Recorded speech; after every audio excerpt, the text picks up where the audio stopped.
Hello and I welcome you on keystone classes. तो अब हमारी जो 7वीं मैथ की जो क्लास है वो हमारी होगी पीजीटी संस्कृत फीमेल की। ठीक है। 2 से 5 3 घंटे का पेपर हुआ था। तो इसमें जो सब्जेक्टिव पेपर था इसके साथ ही ले लिया जाता है। 13 तारीख को ये हुआ था और 22 फेब को इसकी भी आंसर की हमारी रिलीज हुई थी। ठीक है। क्लास शुरू होने से पहले 2 मिनट मिलूंगा टेलीग्राम चैनल्स के बारे में बताने के लिए। एक आपका मैथ्स का जो डाउट है उसका एक टेलीग्राम चैनल है, सेपरेट, बिल्कुल सेपरेट है। तो आप इसमें ज्वाइन हो सकते हैं। यहाँ पे आपको क्वेश्चंस और आंसर्स मेरे द्वारा करवाए गए होंगे। जो जो पेपर्स में करवाता जा रहा हूँ 24 में, उनमें जो जो अच्छे क्वेश्चन है, अगर आप क्लास नहीं ले पाते हो, आपको लगता है ये टाइम कंज्यूमिंग ज्यादा है, तो आप सीधा इसे ज्वाइन कर लो। आपको हर पेपर में से एक दो क्वेश्चन जो भी अच्छे आ रहे हैं, मुझे नहीं इससे ज्यादा लगते नहीं है, तो मैं ये दोनों क्वेश्चन इसमें डाल दूंगा और विद हैंड रिटन आंसर्स के भी डाल दूंगा। ठीक है। तो यहाँ पे आप ज्वाइन हो सकते हो। दूसरा टेलीग्राम चैनल जो कीस्टोन क्लासेस करके है, इसी चैनल के नाम पे, वहां पर आपको नोटिफिकेशंस मिलनी स्टार्ट हो जाएंगी। ठीक है। वहां पे आपको नोटिफिकेशन मिलनी स्टार्ट हो जाएंगी। सीधा चलते हैं अपने पेपर की तरफ, ज्यादा टाइम वेस्ट नहीं करते हैं। तो हमारा जो पेपर है इसमें रीजनिंग शायद आती नहीं है। मैं रीजनिंग कराता नहीं तो मैंने ध्यान भी नहीं दिया। सीधा यहाँ पे पहला जो पार्ट है वो जीएस का है। सेकंड जो पार्ट है वो हमारा मैथ का है। तो सीधा मैथ के उस पर आते हैं। संदीप सर की टेलीग्राम चैनल से पेपर लिया मैंने, तो उनका जो आइकन है आपको पीछे दिख रहा होगा। मेरे पास पेपर जितने इनके चैनल पे पड़े हैं उतने ही हैं, उससे ज्यादा मेरे पास पेपर नहीं है। तो अगर किसी और के पास पेपर हो, आप टेलीग्राम चैनल में ज्वाइन होइए। वहां पे आपको जो डाउट्स वाला चैनल है वहां पे आपको नीचे चैट का ऑप्शन मिल जाएगा। वहाँ हर डाउट के नीचे अब आपको चैट भी ओपन मिलेगी। तो चैट में ओपन करके अगर मेरा वहां पे कोई मैसेज मिलता है आपको, तो आप मेरे मैसेज पे क्लिक करके मेरे को पर्सनली आप पेपर भेज सकते हो, जिससे कि मैं उसका सोल्यूशन करा सकूं। अनटिल अनलेस मेरे हिसाब से ये हमारा सेकंड लास्ट पेपर है, उसके बाद मेरे पास पेपर प्रोवाइडेड नहीं है। ठीक है। तो क्वेश्चन नंबर 1 की तरफ को चलते हैं। यदि 8 अवलोकनों का माध्य 40 है, 8 का जो एवरेज है उसने 40 बोला। ठीक है। प्रत्येक अवलोकन में एक स्थिरांक सी जोड़ दिया जाता है। स्थिरांक मतलब कि स्टैटिक वैल्यू सी जोड़ दी गई, जिसके बाद माध्य 44 हो गया। हमें पता है जो भी हम हर वैल्यू में जोड़ेंगे, प्रत्येक में जोड़ेंगे, वही हमारा एवरेज पे रिफ्लेक्ट होगा। जैसे कि अगर मैं बात करूं, मेरे पास 3 नंबर है, 1 2 3, इनका एवरेज कितना हो गया हमारा 2।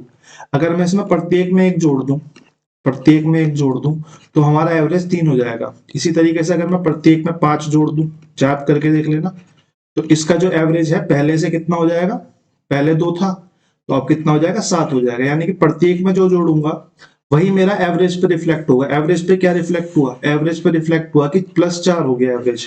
यानी कि जो सी की वैल्यू है, सी की वैल्यू प्लस का 4 ही होगी। अगर ये -4 हो जाता, 36 हो जाता, तो हमारे यहाँ पे सी की वैल्यू जो आती है वो -4 हो जाती।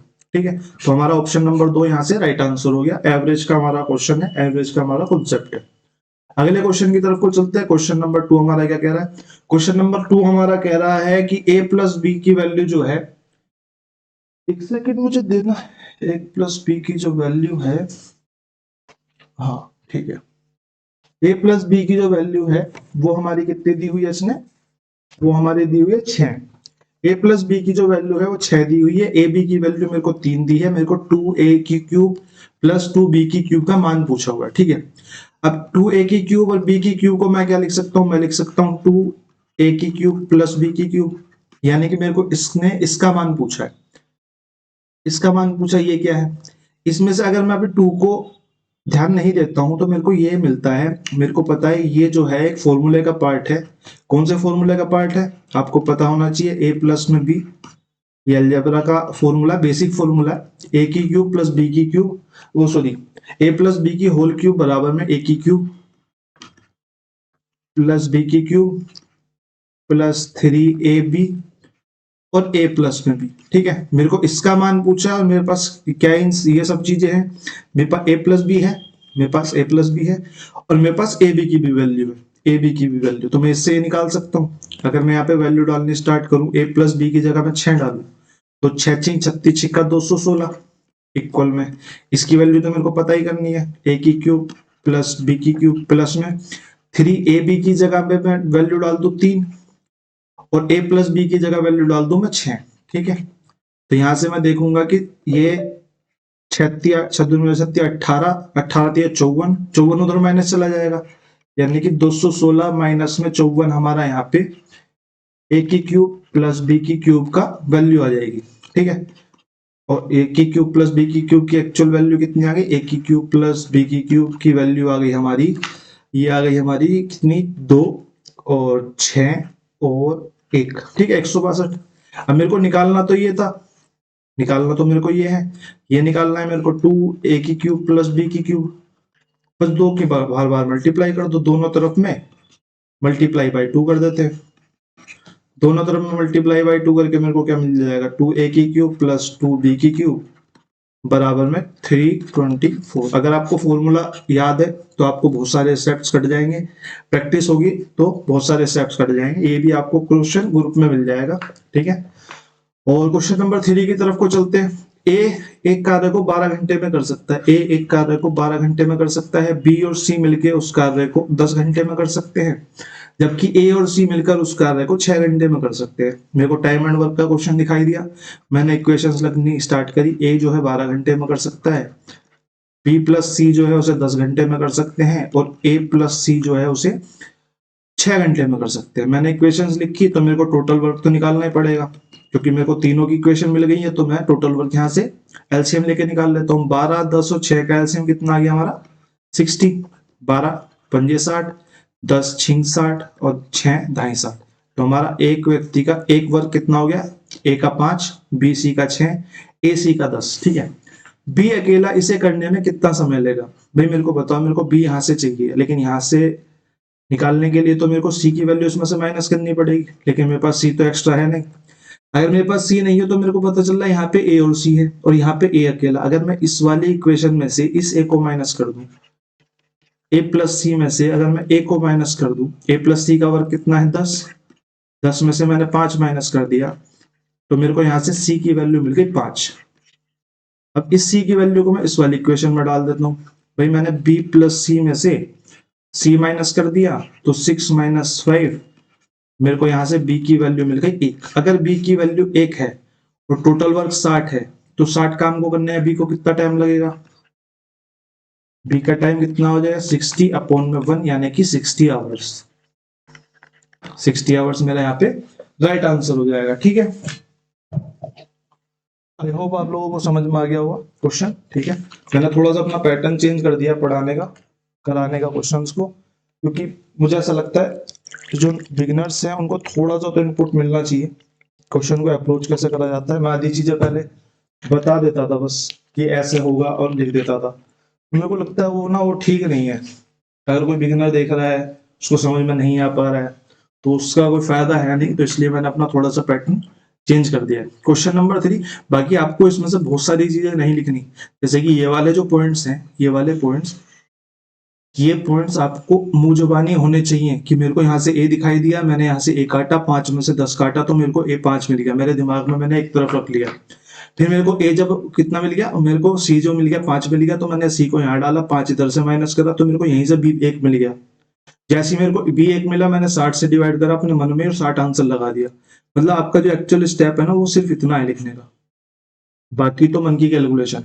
ठीक है, अगले क्वेश्चन की तरफ को चलते हैं, बाकी चीजें बाद में देखेंगे। क्वेश्चन नंबर 4, एक फल विक्रेता कुछ आड़ू के पास कुछ आड़ू हैं, उसने 30% आड़ू बेच दिए। मुझे पता है अपने आप में उसके पास 100% आड़ू होंगे।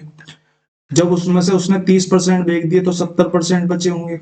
अब उसने कहा उसके पास अभी भी 112 आड़ू बचे हैं। बस इतना सिंपल सा क्वेश्चन था। इस 70% की वैल्यू उसने 112 दी है, तो 70% की अगर वैल्यू 112 है तो मैं 100% की वैल्यू निकाल सकता हूँ। 112 70 की है तो 100 की कितनी होगी, 1 0 से 1 0 खत्म, 7 से 7 एकम 7, 7 छिंग 42, यानी कि 1600 आड़ू मेरे पास टोटल होंगे, सॉरी 160 आड़ू मेरे पास टोटल होंगे। ऑप्शन नंबर 1 हमारा यहाँ पे राइट आंसर हो जाएगा। ठीक है, छोटा सा क्वेश्चन था। क्वेश्चन नंबर 5 की तरफ को चलते हैं। क्वेश्चन नंबर 5 हमारा है 26 का स्क्वायर। अब ये भी अलजेब्रा का ही फॉर्मूला है, आपको इसका फॉर्मूला ही पता होना चाहिए।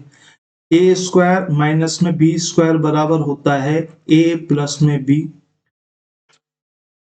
और ए माइनस में बी के। ठीक है, अब मेरे को ए क्या है यहाँ पे 26, यानी कि 26 का स्क्वायर माइनस 12 का स्क्वायर, मेरे को इस फॉर्म में लिखना है। तो मेरे को लिखना पड़ेगा 26 प्लस में 12 और 26 माइनस में 12। ठीक है, बटे में क्या है, बटे में 6 स्क्वायर को सीधा यहाँ पे 36 लिख सकता हूँ, माइनस में 34, यानी कि अगर मैं आगे लिखूं तो ये 2 बचेगा। अब मैं अगर यहां से देखूं तो 26 प्लस में 12 कितने होते हैं, 38, मल्टीप्लाई में क्योंकि कुछ निशान नहीं है तो मल्टीप्लाई होता है, तो ये कितना आ गया 14 अपॉन में 2, 2 से काटा, 2 सत्ते 7 की 38 में मल्टीप्लाई करी तो हमारा आंसर आ गया 266, 8 सत्ते 56। ठीक है, तो ऑप्शन नंबर 3 हमारा यहाँ पे राइट आंसर हो गया। आपको ये वाला फॉर्मूला भी पता होना चाहिए। ठीक बात है, ये अलजेब्रा का बेसिक फॉर्मूला है। एक स्क्वायर वाले और क्यूब वाले फॉर्मूले तो आपको आने ही चाहिए। ठीक है, क्वेश्चन नंबर 6 की तरफ को चलते हैं। एक धनराशि 2 साल में, धनराशि की बात कर रहा है, ठीक है, प्रिंसिपल की नहीं, अमाउंट की बात कर रहा है ना, इंटरेस्ट की बात कर रहा है। अमाउंट, अमाउंट क्या होता है हमारा, अमाउंट होता है हमारा प्रिंसिपल प्लस में इंटरेस्ट, यानी कि ये प्रिंसिपल प्लस में इंटरेस्ट है। ठीक है, 2 साल में 4000 हो जाती है और 5 साल में 52 हो जाती है। मेरे को एक बात बताओ, ये जो ईयर्स के बीच में 3 साल का गैप मेरे को यहाँ पे दिख रहा है, इसमें राशि में क्या अंतर आया, इसमें राशि में सिर्फ इंटरेस्ट का अंतर आया, 3 साल के इंटरेस्ट का, 3 साल के इंटरेस्ट का ही तो अंतर आया। 3 साल के इंटरेस्ट से कितना अंतर आया, मेरे को दिख रहा है यहाँ पे 1200 का डिफरेंस आया। तो मैं यहां से बोल सकता हूँ 1 ईयर में जो इंटरेस्ट है वो 400 मिल रहा है उसे। अगर 1 ईयर में इंटरेस्ट 400 मिल रहा है, इसमें 2 ईयर वाली कंडीशन को पकड़ू, 2 ईयर में प्रिंसिपल प्लस में 2 ईयर का जो इंटरेस्ट है उसको मिला के 4000 रुपए बन रहा है। अगर मैं इस 2 ईयर के इंटरेस्ट को इधर जाके माइनस कर दूं, क्योंकि मुझे पता है 1 साल में तो 400 इंटरेस्ट है, तो 2 मल्टीप्लाई में 400 बराबर में 4000 के, तो प्रिंसिपल मेरा यहां से आ जाएगा 400, 800 उधर जाके माइनस होंगे तो प्रिंसिपल मेरा 3200 आ जाएगा। 3200 जब मेरा प्रिंसिपल आ गया, अब मेरे से पूछा क्या है, मेरे से ब्याज की दर पूछी है। भाई मेरे को पता है 1 साल में 400 ब्याज मिल रहा है, रेट का जो परसेंटेज होगा मेरे को पता है कि 400 ब्याज 1 साल में मिल रहा है और प्रिंसिपल जो है वो 3200 है। मैं मल्टीप्लाई में 100 कर देता हूँ परसेंट निकालने के लिए, 2 जीरो से 2 जीरो खत्म, 4 अट्ठे 32 और 8 से इसको काटेंगे तो 8 एकम 8, 8 दूनी 16 और 8 पंजे 40, यानी कि 12.5% हमारा ऑप्शन नंबर 3 राइट आंसर हो जाएगा। ठीक है, फटाक से अगले क्वेश्चन की तरफ को चलते हैं। अगला क्वेश्चन हमारा क्या कह रहा है, 7, 20 आदमी, ये क्वेश्चन पहले भी आया था, मैंने आपको पहले ही बोला था कैसे लिखना है इसको, पहले ही बताया था। 20 व्यक्ति 8 घंटे में 10 खिलौने बना सकते हैं। मैंने बोला 20 व्यक्ति हैं, 8 खिलौने हैं, जो भी वर्क को कर रहे हैं, 10 खिलौने बना रहे हैं तो 10 खिलौनों को नीचे लिख लो। फिर उसने बोला 10 व्यक्ति 8 घंटे में कितने खिलौने बना सकते हैं। भाई यही कंडीशन है और इसी के सामने हमें लिखना 10 व्यक्ति 8 घंटे में, और यहाँ पे हमें खिलौनों की संख्या नहीं पता, यानी कि वर्क को नीचे लिखना है जो काम हुआ है, बाकी सब कुछ ऊपर आना है। ठीक है, बाकी सब कुछ ऊपर आना है। तो मैं कट करना स्टार्ट करता हूँ। 10 मैं कुछ गड़बड़ कर दिया, नहीं गड़बड़ तो कुछ नहीं करिए, ठीक है कोई दिक्कत नहीं। 8 से 8 काट देते हैं, 1 जीरो से 1 जीरो, 2 से 5 बार जाएगा, तो यहाँ से मेरा कितना आ जाएगा, x यहाँ पे मल्टीप्लाई हो जाएगा, 5 ऊपर चला जाएगा, मेरे को x की वैल्यू मिल जाएगी यहाँ पे 5 खिलौने। बहुत इजी सा क्वेश्चन, अगर आपको लिखना आता है तो आपका आंसर आ जाएगा 10 सेकंड के अंदर, और लिखना नहीं आता है तो 1.5-2 मिनट सोचते रहेंगे और फिर स्किप करेंगे। सिर्फ लिखने की बात है, लिखना आता है तो ठीक है, नहीं तो गड़बड़ हो जाती है। अगला क्वेश्चन, ये क्वेश्चन आपका गलत है। Find the total surface area of hollow hemisphere, यहाँ पे इसने खोखला बोला, ठीक है, और यहाँ पे सॉलिड हेमिस्फीयर, और दोनों का ही मेरे से टीएस से पूछा है, और सिर्फ रेडियस दी है मेरे को 13 सेंटीमीटर, जबकि होलो हेमिस्फीयर की रेडियस जो है वो आर और आर होती है, यानी कि एक बड़ी रेडियस और एक छोटी रेडियस। यानी कि अगर मैं होलो हेमिस्फीयर की अगर डिजाइन बनाना चाहूं तो होलो हेमिस्फीयर बनता है ऐसा, खोखला, नहीं ये तो हेमिस्फीयर है ना, हेमिस्फीयर बनेगा ऐसा, ठीक है, और इसके अंदर यहाँ पे ये डबल रेडियस बनती है, ठीक है, ये वाली रेडियस माइनस होती है, तो यहाँ पे रेडियस एक्चुअल में 2 होनी चाहिए थी, लेकिन इसमें 2 नहीं है, तो ये क्वेश्चन टेक्निकली ही गलत है। ठीक है, बाकी इसका आंसर मैं बता देता हूँ, इसने कैसे ला रखा है। इसने इसका ये टीएस से है, और ये जो होलो हेमिस्फीयर है इसका ये सीएस से है। अगर ये सीएस से करके क्वेश्चन आता तो ये ठीक होता, ये क्वेश्चन अगर सीएस से करके आता कि होलो हेमिस्फीयर का सीएस से और सॉलिड हेमिस्फीयर का टीएस से, जिसकी रेडियस जो है टू वो है 13 सेंटीमीटर, तो ये क्वेश्चन ठीक हो जाता। ठीक है, अगले क्वेश्चन की तरफ को चलते हैं। टाइम वेस्ट करने का इस पर कोई फायदा ही नहीं है, फालतू में कैलकुलेशन करके दिखाऊं, लंबा ही हो जाएगा। अगला क्वेश्चन हमारा कह रहा है, दिए गए पाई चार्ट में प्रत्येक खेल पे करोड़ों जो रुपए खर्च हुए हैं वो दिए गए हैं। इस पे 14, इस पे 70, इस पे 30, इस पे 12, इस पे 40। ठीक है, दिए गए पाई चार्ट में हॉकी का प्रतिनिधित्व करने वाले सेक्टर का केंद्रीय कोण क्या होगा। मेरे को पता है ये पूरा का पूरा जो है वो 360 डिग्री होगा। ये बेसिक बात आपको पता होनी चाहिए। तो एक सेकंड देना, मैं एक सेकंड बाद।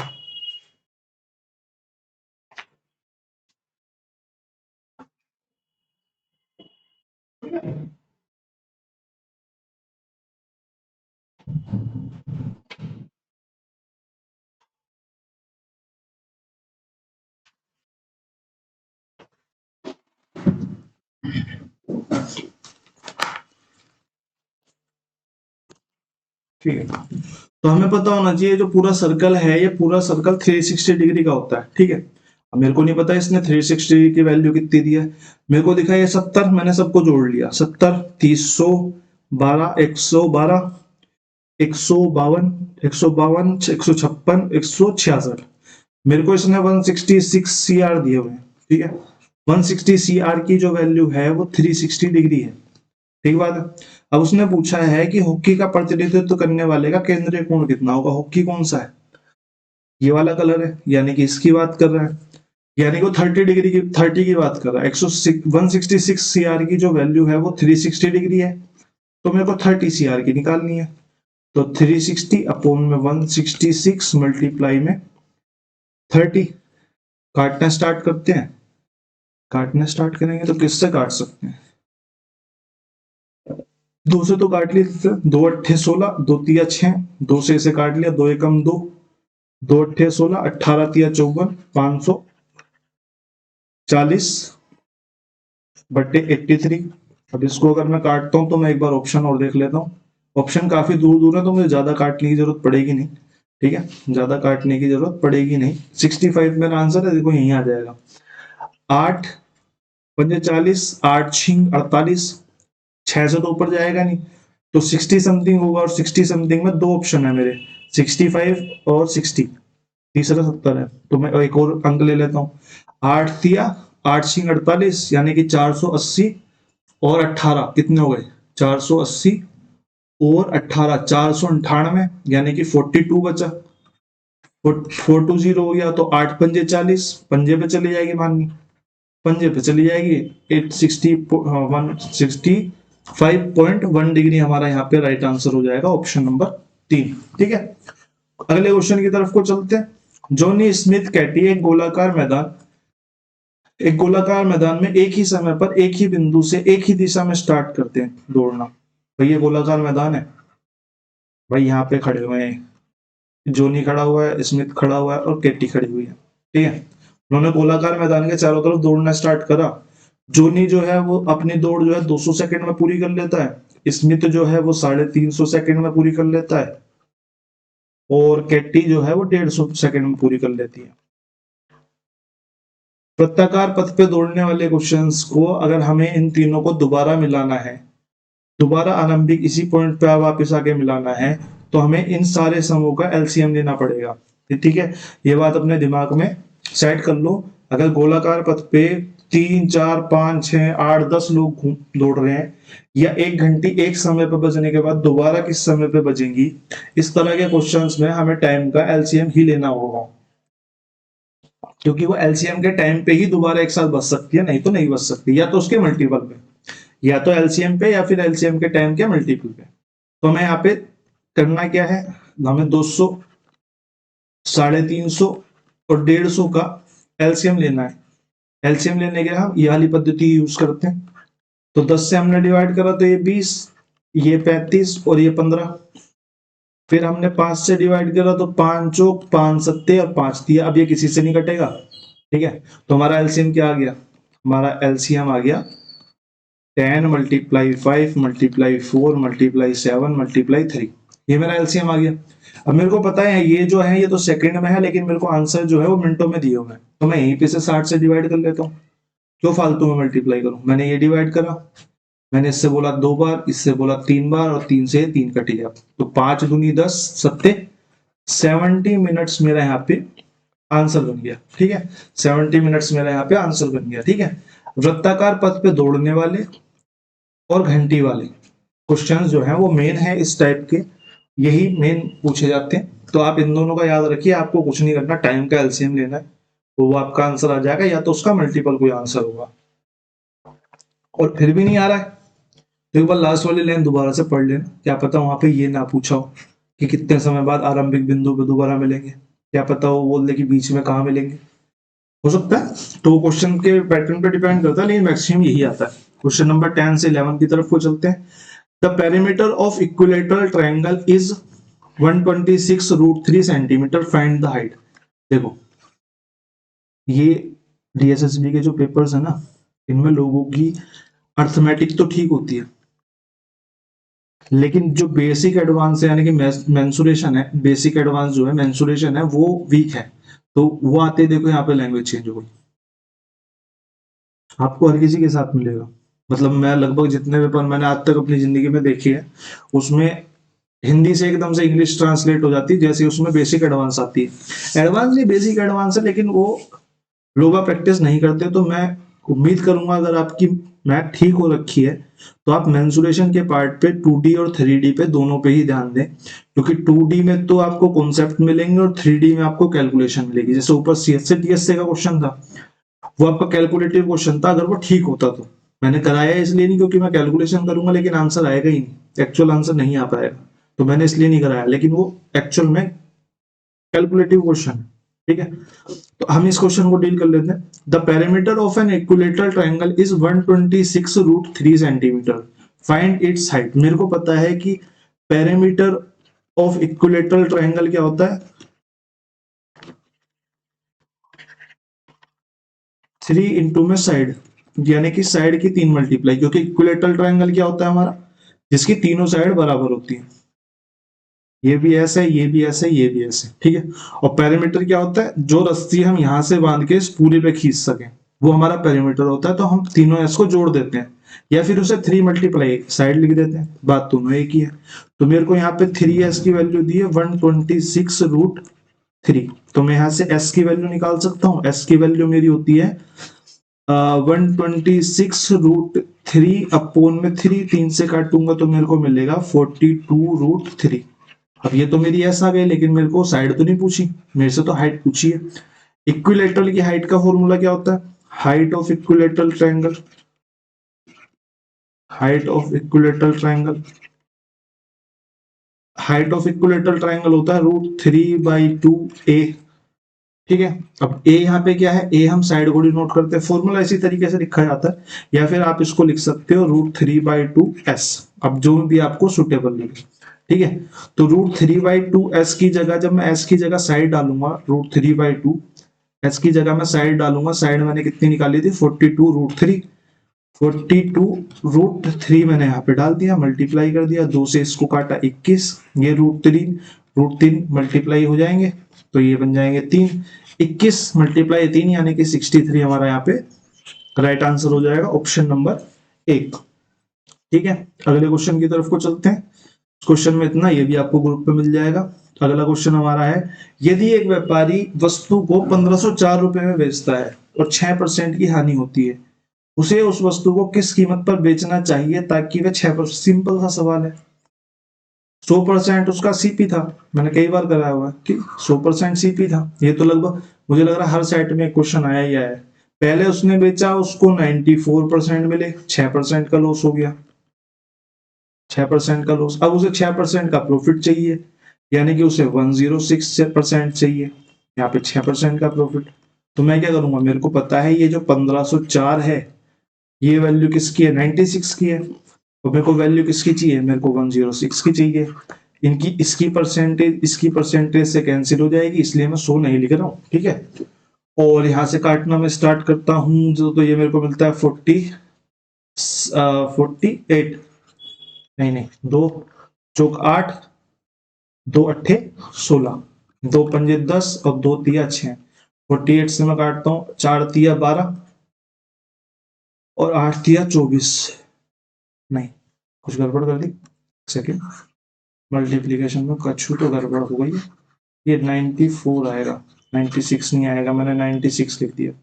तो 1504 की जो वैल्यू है वो 94 है, तो 106 की हमें निकालनी है। तो मैंने इसको काटा, ये मेरे को मिला 47, ये मेरे को मिला 53, ये 3 पे गई और ये 2 पे गई, ठीक है। 4 दिया 12, हाँ ठीक है, 7 दूनी 14। तो मेरे को क्या वैल्यू मिली, मेरे को वैल्यू मिली 32 मल्टीप्लाई में 53। मेरे को इकाई का अंक मिला यहाँ पे 6, तो 6 से मेरे को आंसर मिल गया यहाँ पे सीधा ये, क्योंकि सिर्फ एक ही अंक नंबर का इकाई का अंक जो था वो 6 था, ठीक है। आप यहाँ से बिना कैलकुलेशन करे भी इसे टिक कर सकते हो, लेकिन मेरा मानना ये है जब आप घर पे पेपर सोल्व कर रहे हो तो आप ये ट्रिक लगाने के बाद एक बार कैलकुलेशन जरूर करके देख लें। जो पेपर में बाई चांस कैलकुलेशन करने की जरूरत पड़ी तो आपकी एक्चुअल में कैलकुलेशन स्पीड ऐसे करके इम्प्रूव नहीं होगी, वो करके ही इम्प्रूव होगी। तो आप इसको एक बार कैलकुलेट करके भी देख लें, ठीक है। क्वेश्चन नंबर 12 से क्वेश्चन नंबर 13 की तरफ को चलते हैं। यदि कोई व्यक्ति 8 किलोमीटर प्रति घंटा की बजाय 10 किलोमीटर प्रति घंटा की चाल से चलता है तो 15 किलोमीटर अधिक चलता है। मेरे को एक बात बताओ, उसने बोला कि अधिक चलता है, यानी कि उसने बोला कि जब 8 किलोमीटर प्रति घंटा की स्पीड से चल रहा है तो भी टाइम तो टी ले रहा है, और 10 किलोमीटर प्रति घंटा की स्पीड से चल रहा है तब भी टाइम टी ले रहा है। बराबर टाइम में वो 15 किलोमीटर फालतू चल लेता है। मेरे को एक बात बताओ, ये अगर मैं 1 घंटा जस्ट सपोज मानू तो 1 घंटे में 2 किलोमीटर फालतू चलते, 2 किलोमीटर प्रति घंटा फालतू चलता है। 15 किलोमीटर यहां से चलता है, तो मैं अगर बोलूं तो ये 7.5 घंटे में इतना फालतू हुआ होगा, यानी कि इसने भी 7.5 घंटे लिए होंगे और इसने भी 7.5 घंटे लिए होंगे। तो कहीं से भी कुछ भी निकाल दो। अब उसने बोला वास्तविक दूरी क्या होगी, वास्तविक दूरी क्या होगी, 8 किलोमीटर प्रति घंटे से स्पीड होगी। 8 किलोमीटर प्रति घंटा है तो एक्चुअल डिस्टेंस हमारा हो गया 8 मल्टीप्लाई में 7.5 को मैं 75/10 लिख लेता हूँ। 5 से मैं इसको 15 से काट लेता हूँ, 5 से 2 से काट लेता हूँ, 2 से 4 से काट लेता हूँ, 15 चौका 60 किलोमीटर मेरा एक्चुअल डिस्टेंस आ जाएगा। ऑप्शन नंबर 3 हमारा यहाँ पे राइट आंसर हो जाएगा, ठीक है। 15 चौका 60।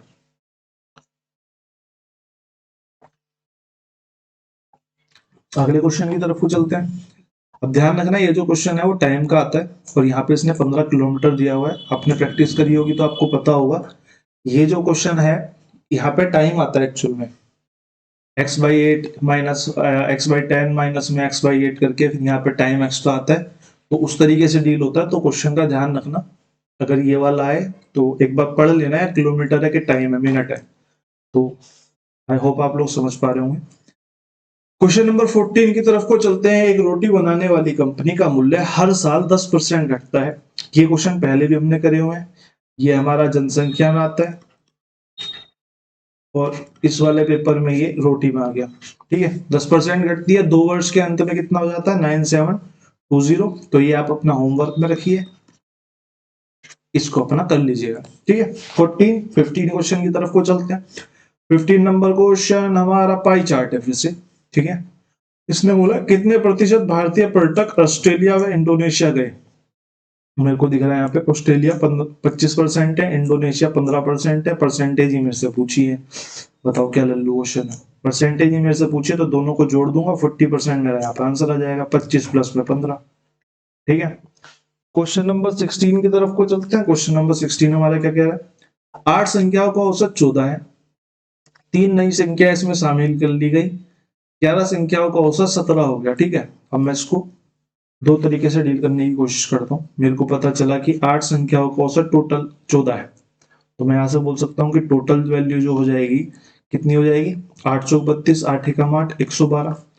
फिर उसने बोला 3 और ऐड कर लिया, यानी कि 11 संख्याओं का औसत 17 हो गया। तो मैं यहाँ से बोल सकता हूँ कि 781 187 यहाँ पे वैल्यू हो गई। अगर मैं इसमें से इसको घटा दूं, इसमें से इसको घटा दूं, यानी कि इसमें से इसको घटा दूं, तो मेरे को 3 संख्याओं का टोटल मिल जाएगा। 3 संख्याओं का टोटल मिल जाएगा 187 माइनस 112 कितना मिल गया 5, कितना मिल गया 7, ठीक है। 3 संख्याओं का टोटल 75, 3 संख्याओं में से 3 नई संख्याओं का औसत कितना हो जाएगा, तो एवरेज ऑफ 3 नंबर्स कितना हो जाएगा 75 डिवाइडेड बाई जितने नंबर है उससे, तो मेरा 25 यहाँ पे राइट आंसर आ जाएगा। ठीक है, इसको हम एक तरीके से और डील कर सकते हैं। जैसे अगर मैं बोल रहा हूँ कि 8 पे 14 है और 11 पे मेरे को 17 दिख रहा है, तो मैंने बोला 3 बढ़ गया, 3 बढ़ गया, 3 कितनों पे बढ़ गया, 3 बढ़ गया एवरेज 11 पे, यानी कि टोटल पे 33 बढ़ गया, टोटल पे 33 बढ़ गया, टोटल पे 33 बढ़ गया कितने बंदों के आने से,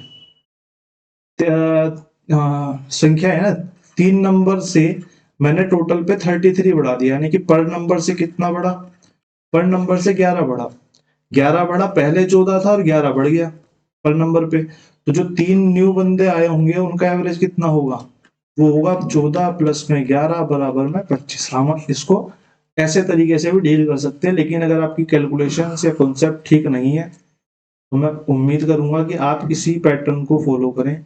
इस पैटर्न को अगर आप 20-30 क्वेश्चन पे लगा पाते हैं उसके बाद ही इस पैटर्न को फॉलो करना। ठीक है, चलते हैं अगले क्वेश्चन की तरफ। 17वां क्वेश्चन, एक सेकेंड देना। एक वस्तु का अंकित मूल्य 2000 रुपए था, लेकिन दुकानदार 30 और 18% की दोगुनी छूट, दो की दो छूट, दो गुनी नहीं, दो छूट की पेश करता है, अंततः उस वस्तु की कीमत क्या होगी।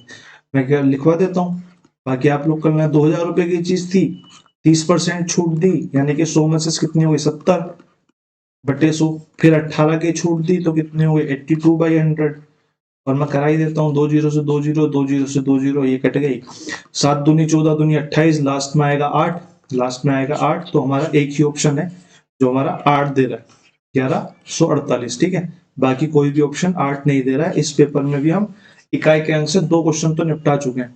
ठीक है, लास्ट की कैलकुलेशंस बच गई हमारी।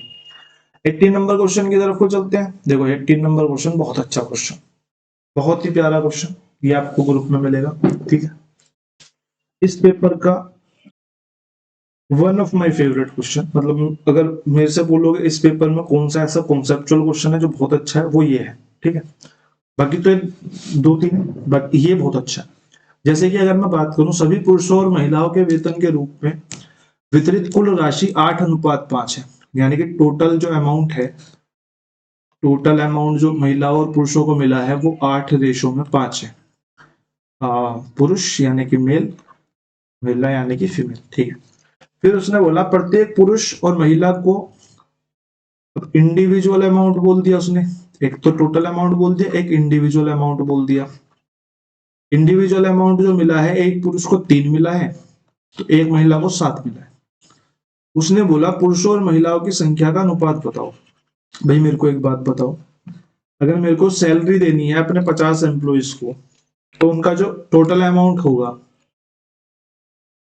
भाई मेरे पास 50 एम्प्लॉय, मैं यहाँ पे एग्जांपल देके बताता हूँ, 50 एम्प्लॉइज है, 50 एम्प्लॉइज हैं और मेरे को प्रत्येक को 100 रुपए देने, तो मेरा टोटल अमाउंट कितना हो गया, कितने रुपए मेरे को यहाँ पे देने पड़ेंगे, मेरे को 5000 रुपए देने पड़ेंगे। ठीक है, बहुत छोटा अमाउंट है, लेकिन एग्जाम्पल के तौर पे देख लेते हैं, 5000 रुपए देने पड़े। कैसे आया, प्रत्येक एम्प्लॉय को 100 रुपए मिले तो 50 एम्प्लॉय को इतने मिले। ठीक है, तो मैं इसी तरीके से यहाँ कह सकता हूँ कि जो 8 और 5 है, टोटल अमाउंट जो है, ये एक्चुअल में मल्टीप्लीकेशन होगा। मैं अगर यहाँ पे अब क्वेश्चन को लिखना चालू करूं, मेल और फीमेल, जो टोटल अमाउंट है वो मल्टीप्लीकेशन होगा नंबर ऑफ एम्प्लॉइज मल्टीप्लाई में इंडिविजुअल अमाउंट जो उन्हें मिल रहा है उसका। ठीक है, नंबर ऑफ एम्प्लॉइज कितने, नंबर ऑफ एम्प्लॉइज मेरे को यहाँ पे नहीं दिए हुए, तो मैं यहाँ पे खाली छोड़ देता हूँ। ठीक है, मैं यहाँ पे, चलो इसको एम ही लिख लेते हैं, एम, और इसको एफ लिख लेते हैं, एम और एफ का ही रेशियो है। और इसको मैं बोलूं इंडिविजुअल अमाउंट कितना मिला है, एक मेल को 3 मिल रहा है, मेरे को यहाँ बोला है इंडिविजुअल अमाउंट जो है 3 और 7 है, और फिर मेरे को टोटल जो अमाउंट पड़ रहा है वो यहाँ पे पड़ रहा है 8 और यहाँ पे पड़ रहा है 5, तो मैं इसको ऐसे लिख सकता हूँ, मेल मल्टीप्लाई में 3 अपॉन में फीमेल मल्टीप्लाई में 7 इक्वल है 8 अपॉन में 5 के। तो अगर मैं उल्टा करके ले जाऊं इसे, तो मेल और फीमेल का मेरे को रेशियो मिल जाएगा, 7 8 56 और 5 15, तो मेरे को मेल और फीमेल का रेशियो यहाँ से इस तरीके से मिल जाएगा। आई होप आप सब लोग समझ पाए होंगे, नहीं समझ पाए तो आप कमेंट सेक्शन में एक बार बता देना। ऑप्शन नंबर 4 हमारा यहाँ पे राइट आंसर हो गया। ठीक है, और इसके बाद हम चलते हैं 19वें क्वेश्चन की तरफ। 19वां क्वेश्चन बहुत इजी है। मेरे को धनराशियों का अनुपात दिया हुआ है 8, 3, 6, 2। आर और एस का 2000 रुपये अंतर दिया हुआ है। आर और एस का 4 की वैल्यू जो है वो 2000 दी हुई है, तो एक की वैल्यू कितनी हो गई 500। एक की वैल्यू 500 हो गई, अरे मैंने कहा लिख दिया, चलो कोई बात नहीं, आप समझ गए ना, एक की वैल्यू 500 हो गई। तो मैं इसको यहाँ लिख देता हूँ भाई, आर और एस का 4 का अंदर 2000 रुपये दे रखा है, तो मैं एक की वैल्यू बोल सकता हूँ 500, एक की वैल्यू 500 बोल सकता हूँ, तो क्यू की वैल्यू कितनी है 3, तो मेरे को 3 की वैल्यू निकालनी है, तो 500 मल्टीप्लाई में 3 बराबर 1500। मेरा यहाँ पे राइट आंसर हो गया ऑप्शन नंबर 1। ठीक बात है। 20वां क्वेश्चन एक बचता है हमारा लास्ट, और ये मिक्सचर एलिगेशन का क्वेश्चन है। मिक्सचर एलिगेशन का नहीं मतलब एलिगेशन का क्वेश्चन है, तो इसको लगा लेते हैं। एक किसान ने 56 किलोमीटर प्रति घंटा की दूरी 56 किलोमीटर की दूरी 8 घंटे में तय करी। इसको क्या हुआ, हाँ 56 किलोमीटर की दूरी 8 घंटे में तय करी, तो मैं बोल सकता हूं कि किलोमीटर प्रति घंटा अगर मैं निकालना चाहूं तो मेरे को मिलता है 7 किलोमीटर पर आवर की स्पीड थी। आंशिक रूप से कुछ दूरी यानी कि उसने 6 किलोमीटर प्रति घंटा से तय करी, और कुछ दूरी उसने 12 किलोमीटर प्रति घंटा से तय करी साइकिल से, और ये वाली दूरी पैदल। पैदल दूरी पूछ रहा है हमसे। हमको पता है मिक्सचर एलिगेशन अगर आपने पढ़ा होगा, तो ये टोटल दूरी से हमने निकाला कि 7 किलोमीटर प्रति घंटा उसका एवरेज रहा, तो मैं उसको बीच में रखूंगा, कम वाली को एक तरफ, ज्यादा वाली को एक तरफ, और यहाँ से एलिगेशन लगाऊंगा। यहाँ से जब मैं एलिगेशन लगाऊंगा, क्योंकि ये मेरी किलोमीटर प्रति घंटा की स्पीड है जिसपे मैं एलिगेशन लगा रहा हूँ, तो मेरा जिस पे रिलेट करेगा वो निकल के आ जाएगा, यानी कि मेरा जो रेशियो निकल के आएगा वो मेरा टाइम का रेशियो निकल के आएगा। तो ये कितना आ गया 5, ये 1। मेरे को पता है यहाँ पे इसको 8 घंटे लगे, और मेरे से पैदल का डिस्टेंस पूछा है, तो मेरे को पैदल का टाइम निकालना पड़ेगा, तो मेरे को 5 निकालना पड़ेगा। तो मैं बोलूँ तो 6 की वैल्यू जो है वो 8 आवर है, तो 1 की वैल्यू कितनी हो जाएगी 8/6 आवर। तो मैं 5 की वैल्यू की अगर बात करूं तो 8/6 मल्टीप्लाई 5 आवर, ये मेरी वैल्यू आ जाएगी। मेरे को पता है पैदल जो है वो 6 किलोमीटर प्रति घंटा की स्पीड से चलता है, 6 किलोमीटर प्रति घंटा की स्पीड से चलता है, तो 8/6 मल्टीप्लाई में 5 आवर में कितनी दूरी चलेगा, 6 से 6 कट जाएगा, तो 8×5 = 40, यानी कि 40 किलोमीटर हमारी डिस्टेंस आ जाएगी जो उसने पैदल चली। ठीक है, आई होप आप लोगों को क्लास अच्छी लगी होगी, तो आप लाइक शेयर सब्सक्राइब करते जाना। बाकी मिलते हैं अगली वीडियो में। एक पेपर और पड़ा हुआ है, तो मैं उसको भी सोल्व करा के डाल दूंगा। बाकी उसके बाद आप दूसरा चैनल भी सब्सक्राइब कर सकते हो, कीस्टोन एसएससी हमारा दूसरा चैनल है, जिसपे कि 1-2 दिन में वर्क स्टार्ट हो जाएगा, तो आपको वहां पे जीएस के लेक्चर मिलेंगे, प्रीवियस ईयर ही मिलेंगे डीएसएसबी के, अभी तो बाद में किसी और चीज पे स्विच हो जाएंगे। अभी आपको कम से कम 30 प्रीवियस ईयर वहां पे अवेलेबल हो जाएंगे। ठीक है, बाकी मिलते हैं आप लोगों से कल। धन्यवाद।